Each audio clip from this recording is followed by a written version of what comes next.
Hi, my name's Amanda, and this month for the adult take-home craft, we're doing mason jar wreaths. All right, so to get started, you're going to be given a certain amount of yarn. It helps to roll the yarn around another object to pass through the mason jar lid. So once that's done, you want to get started by either double knotting the yarn onto the mason jar, or you can hot glue it down, whichever you prefer.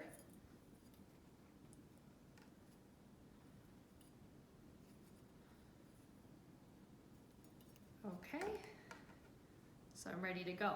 So we want to basically cover the entire mason jar ring with the yarn by looping it through the mason jar.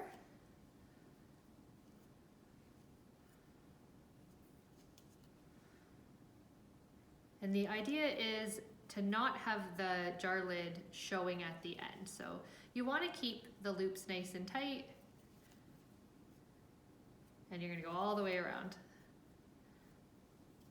Okay, so once you get to the end, it's going to look something like this.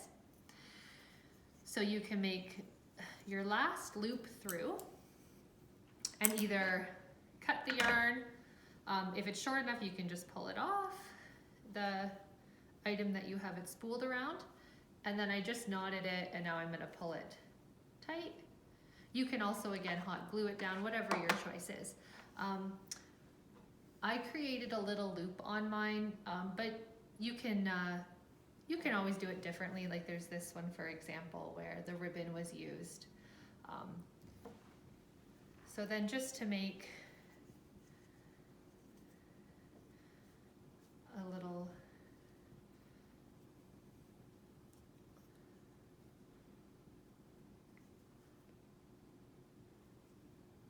hangy piece on it.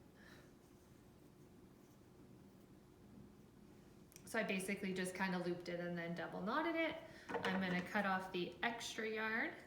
And then this is the fun bit. So now that you have the mason jar covered in the yarn, you get to decorate it. So each kit's going to have a different few decorations that you can use. So this is where you get to be really creative and go your own way. This I definitely would use hot glue for. You can use white glue and then let it dry overnight, but typically your hot glue is a little bit sturdier. And again, this is where you get to be creative and design it however you want. So you can always take some beads or some ribbon and loop it around and then put on a little bit of decoration. Also, by visiting your local dollar store, you can pick a few different supplies. So these are some examples of ones that were made. All right, happy making.